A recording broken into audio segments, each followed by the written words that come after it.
Assalamualaikum students. Today we will study about Solvay process. This is a very important process of this chapter. We will prepare sodium carbonate, which is also called as soda ash. In this process,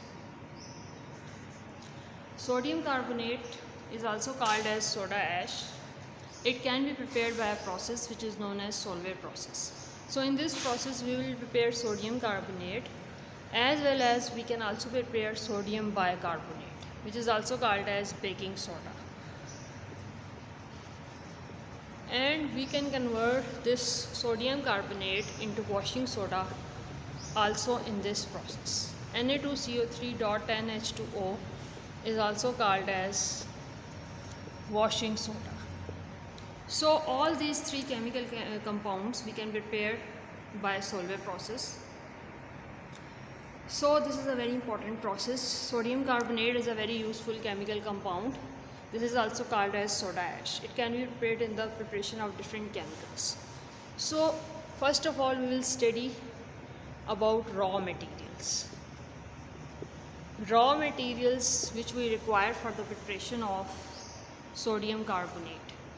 So number one, first raw material we will require is brine solution.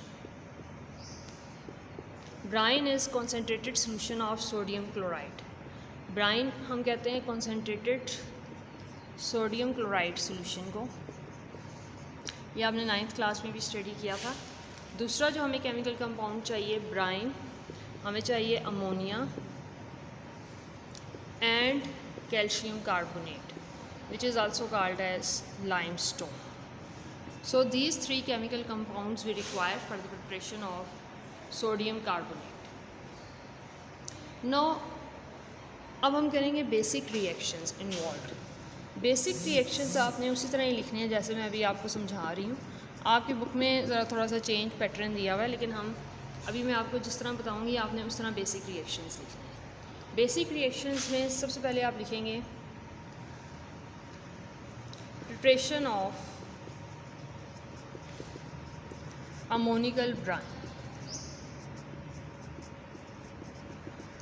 सबसे पहले first step होगा आपका preparation of ammoniacal Bryan, यानी हम brine solution को prepare करेंगे. Brine solution होता है concentrated solution of sodium chloride, और उसमें से हम अमोनिया गैस पास करेंगे. You will get ammoniacal brine solution, यानी आप ब्राइन प्लस अमोनिया गैस इसमें से पास करेंगे जब आप, you will get ammoniacal brine solution.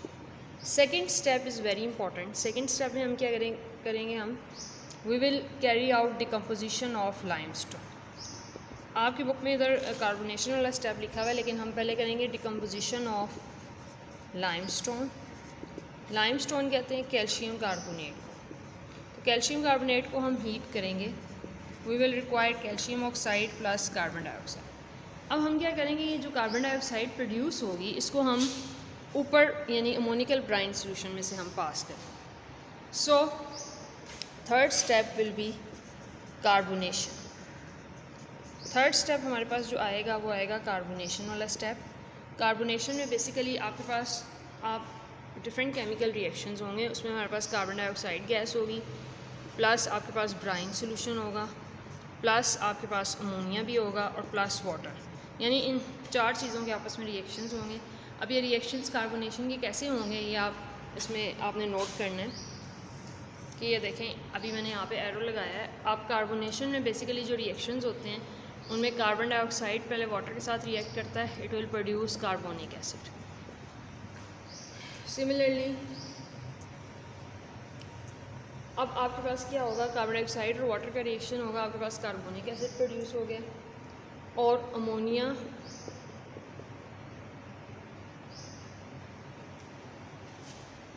इनके जब रिएक्शंस होंगे आपके पास, then you will get ammonia और वाटर का रिएक्शन होता है, you will get ammonium hydroxide.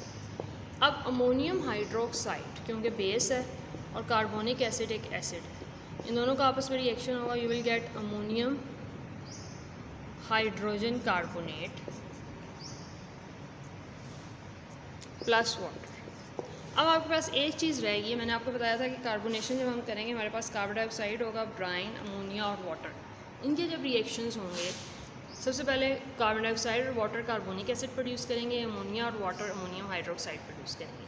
आपकी बुक पे ये रिएक्शंस इस तरह नहीं दिए हुए हैं, लेकिन आप इसको इस तरह अलग अलग करके लिखेंगे तो आपके लिए ईजी है इसको अंडरस्टैंड करना। ये अमोनियम हाइड्रोजन कार्बोनेट है, आप सोडियम क्लोराइड का रिएक्शन होगा इसके साथ, you will get ammonium chloride and sodium hydrogen carbonate.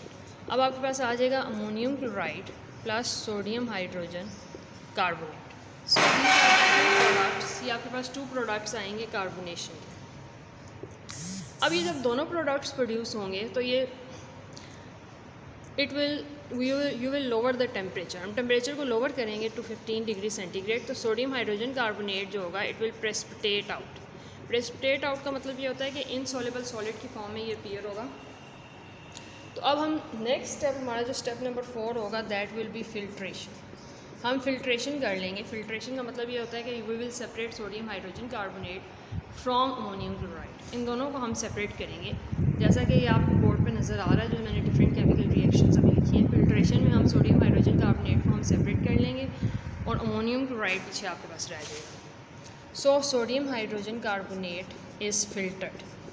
इसको जब आप फ़िल्टर कर लेंगे उसके बाद 5th स्टेप आपने करना है, इसको कहते हैं कैल्सीनेशन।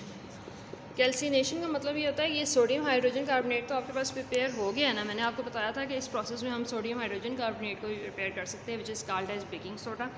तो बेकिंग सोडा प्रिपेयर हमने क्योंकि सोडा ऐश प्रिपेयर करना है, इसलिए हमारे पास जब सोडियम हाइड्रोजन कार्बोनेट आ जाएगा इसको हम हीट करेंगे।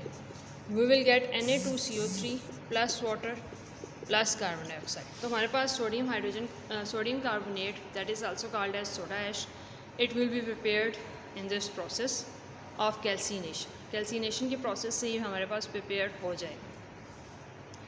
उसके बाद हम क्या करेंगे, recovery of ammonia is the 6th step. It is a very important step. इसको हम अमोनिया सोल्वे प्रोसेस इसलिए कहते हैं बिकॉज अमोनिया सोल्वे प्रोसेस को इसलिए कहा जाता है क्योंकि इसमें हमारे पास अमोनिया दोबारा रिकवर हो जाती है। यानी अब आपके पास यहाँ पे जो अमोनियम क्लोराइड रह गया था, अब देखें हमने कैल्शियम कार्बोनेट को जब हीट किया था हमारे पास आ गया था calcium oxide plus carbon dioxide.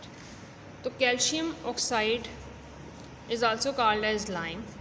इसको हम वाटर के साथ ट्रीट करते हैं तो ये हमारे पास बनता है कैल्शियम हाइड्रोक्साइड। कैल्शियम हाइड्रोक्साइड को हम स्लैक लाइम भी कहते हैं। अमोनिया की रिकवरी के लिए हमें एक तो स्लैक लाइम चाहिए और दूसरा हमें अमोनियम क्लोराइड चाहिए। इन दोनों का रिएक्शन जब होता है ammonium chloride plus calcium hydroxide का, you will get CaCl2 plus water plus ammonia. अब ये देखें अमोनिया जो होती है ना इस प्रोसेस में दोबारा रिकवर हो जाती है, it is recovered.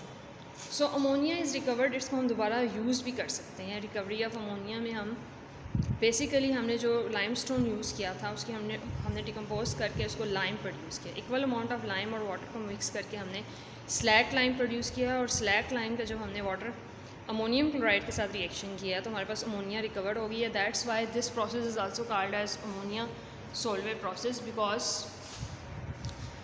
and there are great advantages of this process because the raw materials are very cheap and they are easily available and carbon dioxide और अमोनिया जो होती है उन्हें दोबारा रिकवर्ड भी हो जाती है। कार्बन डाइऑक्साइड फॉर एग्जांपल हमारे पास अमोनिया दोबारा रिकवर हो जाती है जिसको हम दोबारा रीयूज़ भी कर सकते हैं। So consumption of fuel is also less. These are the some of the advantages of this Solvay process. अब एक बहुत इंपॉर्टेंट चीज़ आपकी बुक में दी हुई है, इसकी flow sheet diagram. Flow sheet diagram हमेशा याद रखें, flow sheet diagram is very important. इसको हम बॉक्सेस के अंदर ड्रॉ करते हैं। ये आपकी बुक में बनी होगी डिफरेंट स्टेप्स के अंदर, लेकिन फ्लो शीट डायग्राम आप बॉक्सेस के अंदर भी ड्रॉ कर सकते हैं। लेकिन सबसे पहले ये याद रखें कि हम थोड़ा सा इसको रिकॉल भी कर लेते हैं कि हमने जो सोल्वे प्रोसेस किया है इसमें हमें कौन कौन से रॉ मटेरियल्स चाहिए। ब्राइन, अमोनिया और calcium carbonate that is limestone चाहिए। बेसिक रिएक्शन में मैंने आपको preparation of ammoniacal brine solution कराया है, डिकम्पोजिशन ऑफ लाइमस्टोन कराया है, कार्बोनेशन आ जाती है। नंबर 4 पे हमारे पास फिल्ट्रेशन आ जाती है, calcination and recovery of ammonia. So these are the very important steps of Solvay process.